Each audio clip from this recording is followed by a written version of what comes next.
There's some guy running at you screaming. I mean, it's... Yeah, and nobody understands the problem. This is the problem. The people out there in the community do not understand what autism is, or that these individuals have no sense of danger whatsoever. So what are we going to do with all of these autistic adults? And that's a tragedy. And someone here in Austin, Polly Tommy, is creating the Autism Trust to provide a long-term home for these individuals where they won't be drugged.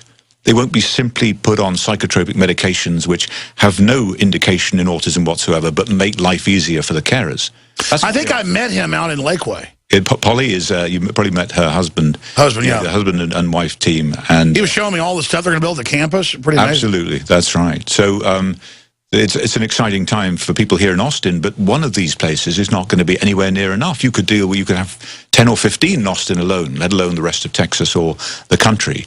Well, I know a lot of personal friends, some quite famous people as well. I mean, you'll be on the phone with them, and, you know, their kids in the background going just over and over again screaming at them, I mean, for hour after hour after hour. I mean, it is... I couldn't think of a way to debilitate a society better.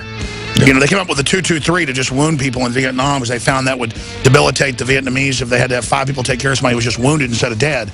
Well, that's what this is. It's like a walking dead. I mean, they're just walking wounded.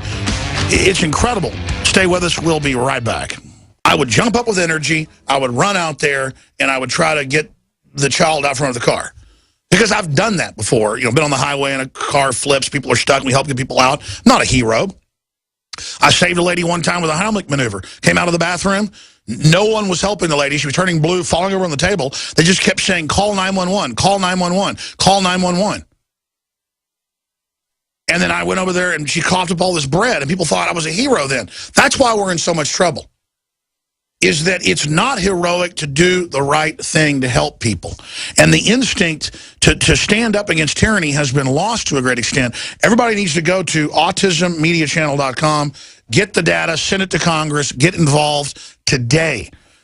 Because there is a war going on, and we need to mobilize against Big Pharma and the social engineers that are engaged in this. We need to take action. And I got to tell you, Dr. Wakefeild, your partner's been exonerated. You don't have the money to go through the process. You were saying during the break they should just, you know, exonerate you, but they don't want to step down that far and admit that they're that wrong. But what are they going to do as the vaccines just keep ravaging everyone? They're going to lose this fight in the end. Well, one thing I want to talk about, Alex, one of the most insidious problems with this is that I was sent a 7th grader's test the other day, standardized test for 7th graders across the country. And it said, 10 years ago, a doctor wrote a paper. He made it all up, and since then, we've all been much sicker. And then there were a series of questions that these 7th graders had to answer, which went along with that notion that there was fraud, it was all made up, that children weren't being damaged, that vaccines weren't causing problems. And here's the problem, that you had to give them the answer they wanted. So to pass the test, you had to comply. And to comply, you had to lie. And that is the poisoning of young minds. That is what the Nazis did in schools to alienate school children from foreigners, from the Jews. They called them foreigners. How many aliens, they say, lived in this country? Auslanders. Absolutely extraordinary. And that same thing is happening now in schools. And if you do not give them the answer they want, you will fail the test. Well, that's Common Core. That's exactly what they do. They'll have questions like, guns are killing more people now. How do we stop it? We ban them. And they're just putting brainwashing directly into the tests themselves. It's outrageous. It's incredible because, you know, what that will do is self-select those people who are compliant, not the people who think critically and ask questions and say, no, actually, I've read differently, or my child, my sibling, my brother or sister experienced this, and I know that vaccine damage is a real problem. Fail. Out. Look at this article. McDonald's gives free vaccines with Happy Meals in Texas. Would you like a hepatitis A shot with your Happy Meal? Anthony Gucciardi, and it's out of Amarillo.com, is the original article. Can you believe that? And do McDonald's give informed consent at the same time? Do they hand them that product insert and say, here are a list of the problems that you could have with this vaccine? No, I don't think they do. No, of course they don't. It's absolutely disgraceful. These things are being treated like candy. And these are viral agents or, sort of mutations of viral agents or extracts of viral agents that have a known downside. And yet they're being given in McDonald's in what, exchange for a Happy Meal? Absolutely incredible.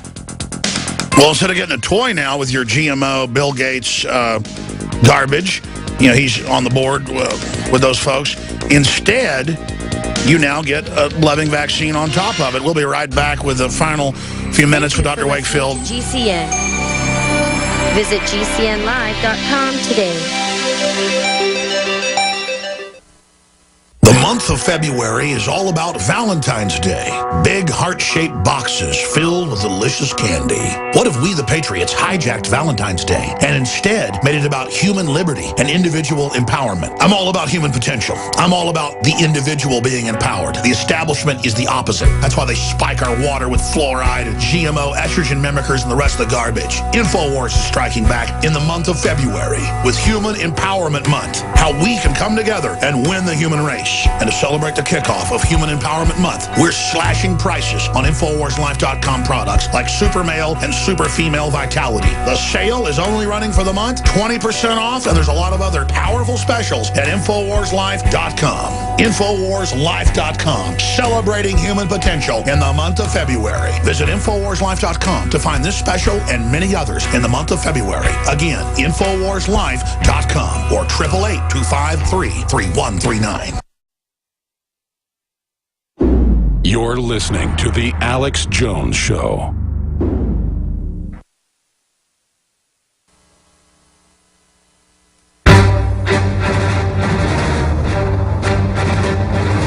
Big Brother, mainstream media, government cover-ups.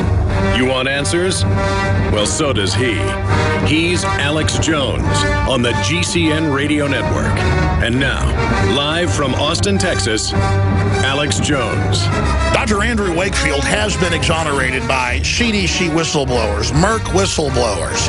His colleague, one of the top gut experts in the UK, just exonerated after years of battle. And the court absolutely eviscerated the government agency that engaged in this quackery. It's just amazing what's going on. So the fight is joined. He is exonerated, but the word isn't out on that yet. You're making a new documentary. You have another documentary that has been very successful, winning at film festivals. It's now available. Tell folks about the film. Well, I decided some years ago, Alex, that to beat the media, you have to become the media, and you've made that decision yourself, I'm sure, many years ago, and get the message out there. And we have so many extraordinary stories that I've learned over the last 20 years from these parents that it was time to tell those stories. And the one that we produced is a film called Who Killed Alex Bordolakis. It's a tragic tale of a child in Chicago with a 14-year-old with severe autism who was ultimately killed by his mother and his godmother. His godmother. Now, we started filming them as a way of showing how these children could be helped. But he fell foul of a medical system which was totally and utterly inadequate.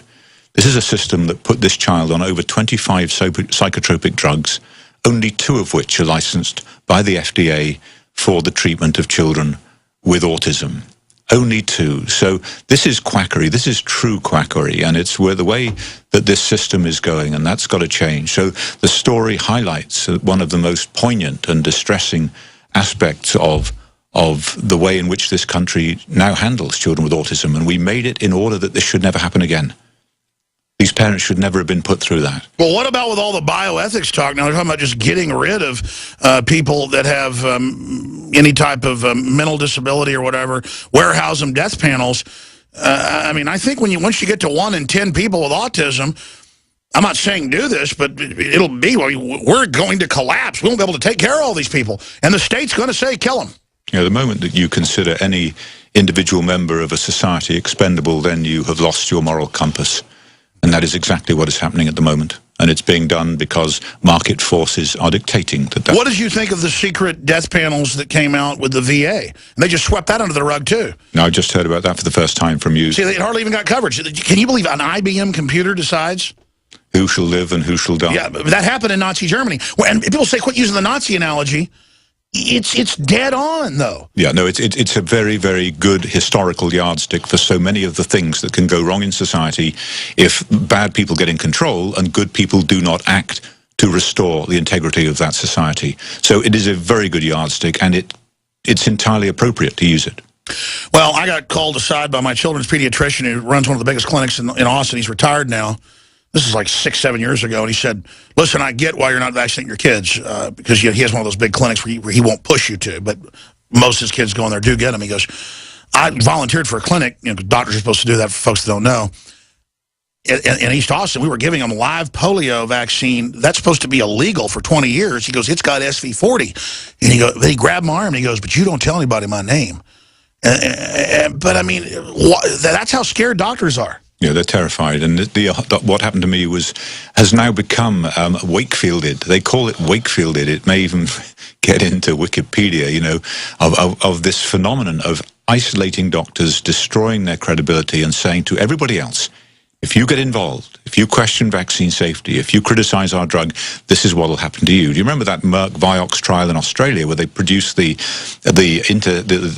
internal emails from executives talking about how they would deal with doctors who criticized? They said isolate them, destroy them, kill them, I think. You may have to seek them out and destroy them where they live. And when Matt Lauer asked me about this in interview, he said, well, what you're talking about is really conspiracy theory, isn't it? And I said, well, it's interesting that you should say that, Matt, because this is what came out in Australia in the Vioxx trials there. And it sounds a little more like corporate policy than conspiracy theory, doesn't it? Sounds like mafia to me. We salute you, autismmediachannel.com. Folks, get the film. We salute you. We support you. God bless you, Dr. Wakefield. Thank you very much.